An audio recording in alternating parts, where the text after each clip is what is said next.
how has this conflict involving Iran changed the cyber threat landscape for critical U.S. infrastructure? And to what extent now do you think these cyber attacks are an extended, basically geopolitical conflict rather than a separate security challenge? Yeah, that's a great question. I think normally we think about wars such as the conflict that's going on right now, and we think of guns and missiles and all these other very physical things. But here we've got something very different. We've got cybersecurity targeting potentially, or it actually happened, but potentially from Iran, targeting our critical infrastructure. And that makes us think again about these conflicts in a different way, because we clearly see that most of Iran, as far as a military force and presence, has been destroyed. Yet how powerful it can be from a keyboard remotely, really targeting critical infrastructure, which is really affecting the United States and potentially even more targets throughout the United States. Yeah, and that raises obvious questions. What kind of these cyber attacks were targeting Minnesota's water systems? What does it really show us about the vulnerabilities facing essential public services in the U.S.? Yeah, and that's interesting, a good point. We don't think about it that much because it's maybe one particular target, maybe it's even in a city or an area we don't know much about. Yet when it affects tens of thousands of people, potentially the drinking water, that's a serious issue. Right. And that's just one or two areas, but now you're talking about many states that were targeted, and they were able to successfully get in and manipulate valves and controls and things of that sort. Serious problems, potentially. Okay, so why are water and wastewater systems being specifically targeted right now by this cyber action? Like, why not the power grid of a massive area? And really, what kind of risks should governments around the world be closely watching right now? A couple different reasons, but in particular water, you've got a lot of legacy systems. Unfortunately, it's all connected to the internet these days, so it allows attackers a conduit to get in there and, again, control valves and do things. And it's a little bit different. Oftentimes we think, well, are they going to poison the water or do this or that? They don't have to. All they need to do is disrupt things, control the flow, stop it, this and that causes major panic. Just the fact that they can get in and take over and manipulate these things. And as they dug in deeper and deeper into the research, we see that they manipulated the IP addresses, they confiscated passwords, and were able to close accounts and take over administration privileges so they can control a lot of things.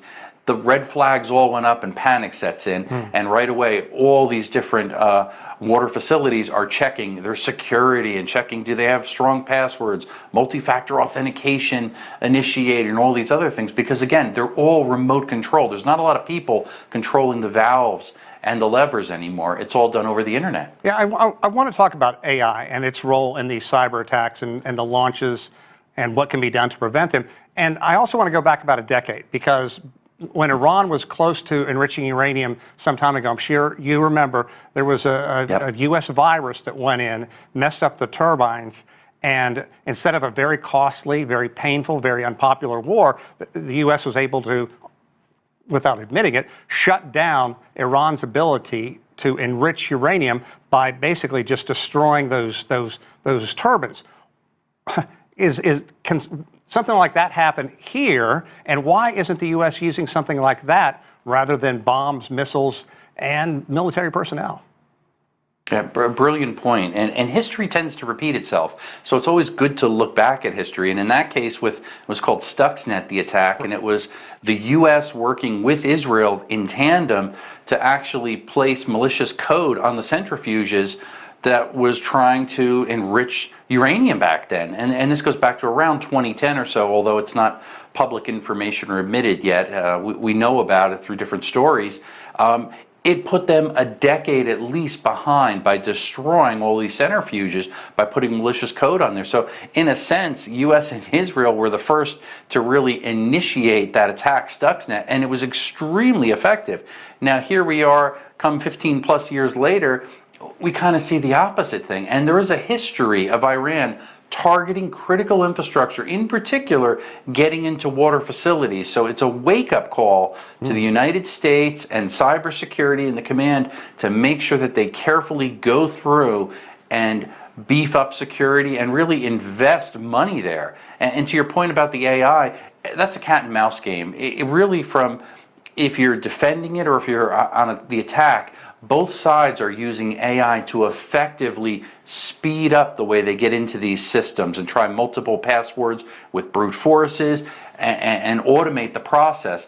But the defensive side, it protects it as well. So it's going to go back and forth for a while with AI, but it's still alarming how they could even get in and bypass these systems. And by alarming, I think that leads us to how the government can strike a balance between investing in physical infrastructure and strengthening its defenses against these sophisticated attacks.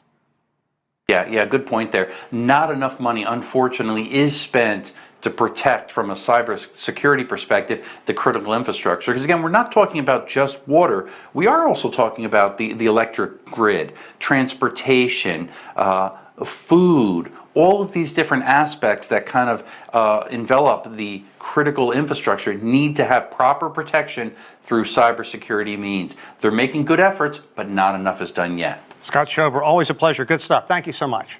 Okay, thanks for having me.